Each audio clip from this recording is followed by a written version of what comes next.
Hey everyone, welcome to today's video. Thanks for clicking on the video. Today I've got 3 zero rare decks for you. So these decks are going to be great for beginners, new players to the game, or if you just want to play something different but you don't want to, spend those very precious rare and mythic rare wild cards.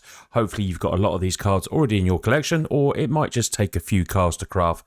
But a lot of people do have commons and uncommons to spare. It's the rares that we all struggle with. So 3 different decks.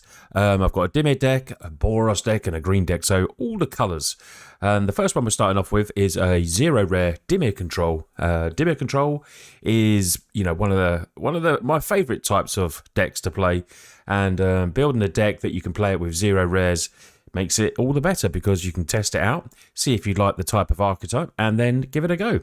So we're going to first have a look at what are our win cons, what are our beaters. So we're going to be playing Snowlands and Narfi, uncommon, 4/3, other snow zombie creatures go get +1/1, but we're not too worried about that.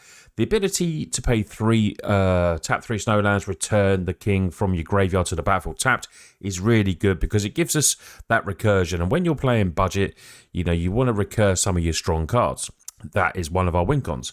The other one is Mirrorshell Crab. Now, this is a big 5/7 for 7, has Ward 3, so if anyone's going to try and destroy your creature or target it, they're going to have to pay 3 mana on top of any other cost that they're paying.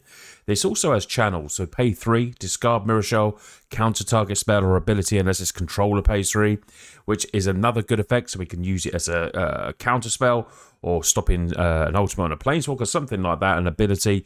Mirrorshell can have multiple uses in our deck. Now, I just spoke about recursion. We do have Devious Cover Up in there. Counter target spell. If that spell is countered this way, you exile it, but then you get to shuffle up to 4 target cards from your graveyard back into your library. And this is really good when you've got Mirrorshell and you want to use it as the channel option, and then you'll be able to potentially put it back into your library and do it again, or use it coming down as your beater. We do have 4 of these in there and 3 Narfi. That is the main part of our win cons. Dimir Control with the full rares would normally just play something like Hullbreaker or something like that, as their big beater, the one that would bounce spells and everything like that, and that's a good upgrade option. Talking of upgrades, what I'm thinking of doing is, with the 3 decks, is recording some gameplay. If you'd like to see gameplay of each of these decks, let me know in the comments, and then in those videos as well, I can suggest upgrades as well. But I will answer any comments that people might want some upgrades on today's video as well. So we do have, quite a kill and counter package here. We've got counter spells like Syncopate. We've got Jawari, which is one of our land spells. Counter target spell unless plays 1, because we do run 24 lands and we have 3 over here. Because when you're playing counter magic, you'd never want to be short on lands. Negate is in there as a couple of as well. And we've also got Sauric coming as a 4 of, and let's be honest, they always do see it coming. And then Devious Cover Up, like I spoke about, which is a really good common counter spell, especially in budget when you're trying to recur some spells as well. We have Bloodcheese Thirst. We go to the removal now. Power Word Kill. Destroy target non-angel, demon, devil, dragon creature. So a bit situational, that one, but it's good. But we've got Infernal Grasp. Not going for, you can go 4 of these, but, life, when you're playing this type of deck and how speedy the meta can be, you don't really want to drain yourself too much. We do have Flunk as well, so we got plenty of ways to do spot removal, which is good because in rare, the rare, you got Massacre, you got Blood in the Snow.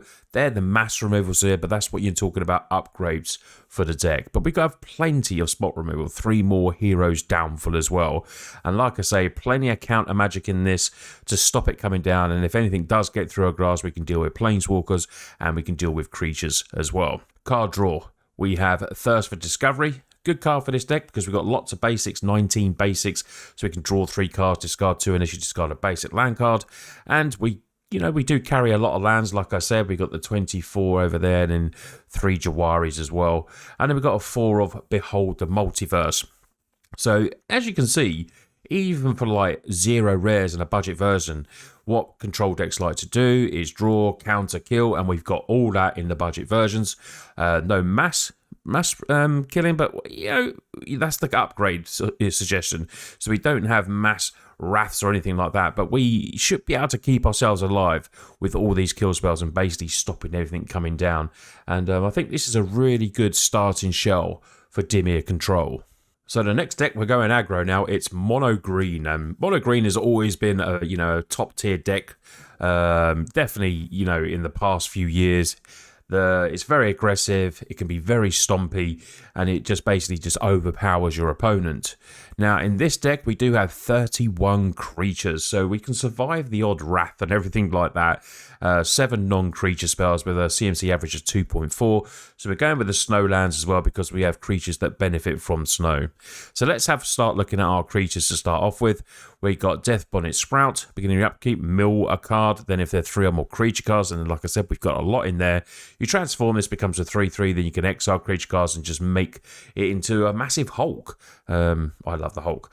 And then we go to our next creature. So Bayer Groth, this was pointed out to me a while ago by one of my great patrons and friends.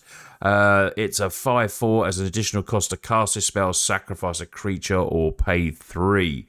It's a big 5/4. Now with 31 creatures, we might be able to, if this isn't growing up, we can possibly get rid of a Sprout. We've got Sculptor of Winter here that might have done its job, or the Tangled Florahedron. We've got enough land and everything like that. And this could potentially come down early as a 5/4 beta, which I think is really good. We've also got Prosperous Innkeeper, creates a treasure. I've split Florahedron and this as well because I like this because it makes the treasure. Florahedron can die before you can use it, and this helps with a little bit of life gain as well. Sculptor of Winter were untapped lands, so we've got plenty of ways to ramp up to our bigger creatures, which is what we want to be doing. Really important card to the deck is Boreal Outrider, 3/2. Whenever you cast a creature spell, put the snow counter with all our lands as snow, and then that creature enters with an additional 1/1 counter, and is basically then just turning all our little creatures. If you get even this, 5/4, 6/5, it's just going to become really big, and it just make these little creatures, turn into betas themselves. With green, we're going to need a little bit of help with card draw. So we've got a card like Spore Crawler in here that when it dies, we draw a card. So we can use it as like that sacrificial blocker if we need to draw a card.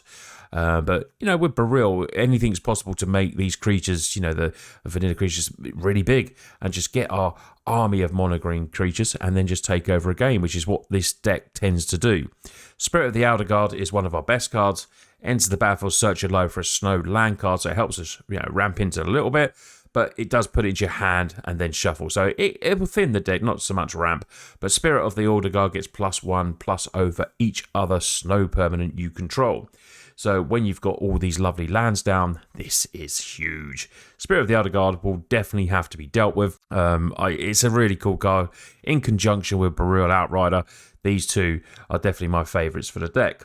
And then we're going to go to our 5 drops. Now we've got Blossom Prancer. It's a 4/4 with reach. It's going to help us with flyers, which is, mono green does struggle with a little bit. Ends the battlefield, look at the top 5. You may reveal a creature enchantment card for a moment. We've got a lot of creatures. Put the rest on the bottom of your library. Get to put that card into your hand. Put the rest on the bottom of your library. If you didn't put a card in your hand this turn, you gain 4 life though. So even if we do manage to skip it, we're going to get a 4/4 with reach. Either gain 4 life or gain a card. And then we have Owlbear. I mean, just look at the art on that. It's amazing. 4/4 Trampler, ends the battlefield, we get to draw a card. So we've got ways with Owlbear and Spore Crawler, situational cards that can draw us cards, and that's going to be really helpful. The 7 spells that we have, non-creature spells, we got Blizzard Brawl for a bit of fight tactics. We're running the snow, so we can potentially make something indestructible and grow it a little bit.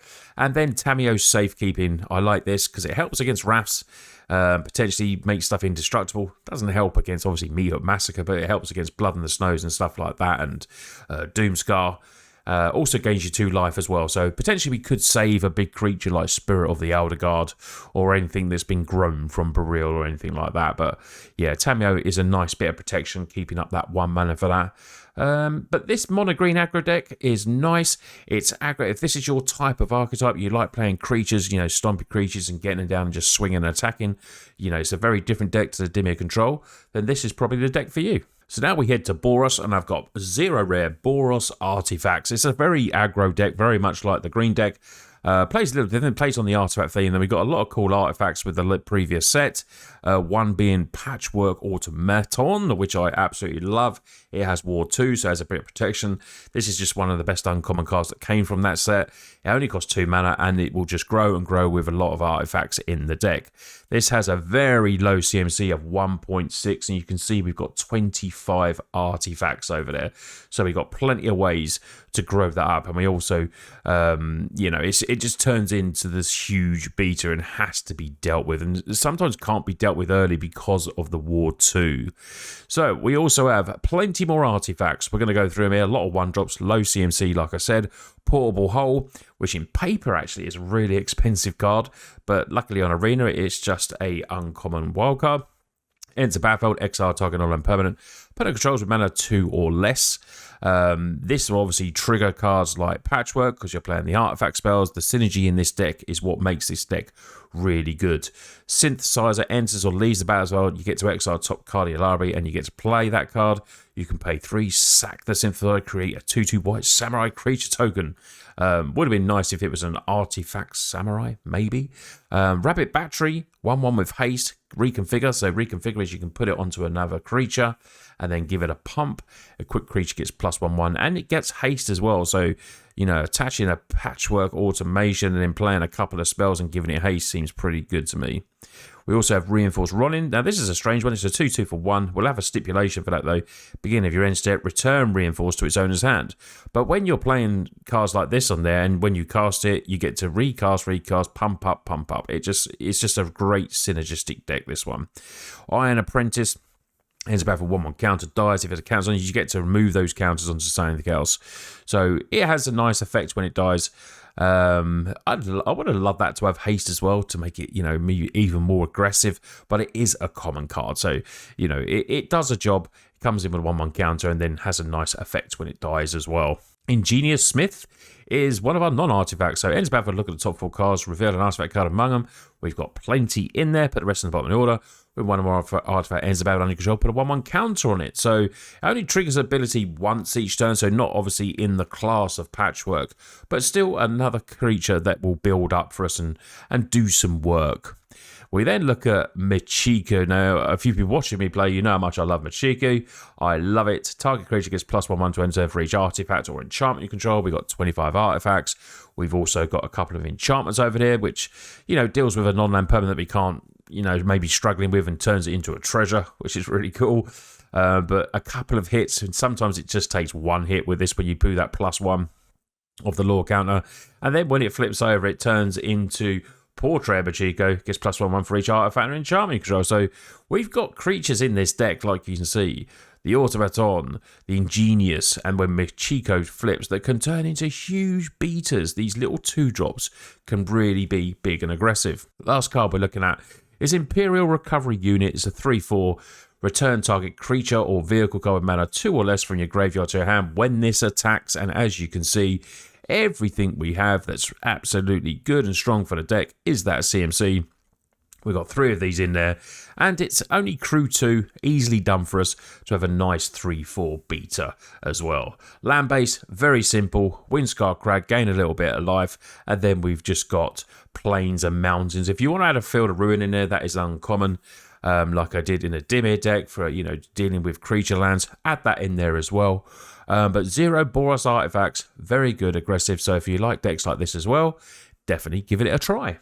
So that was 3 0 rare budget decks. Give them a try.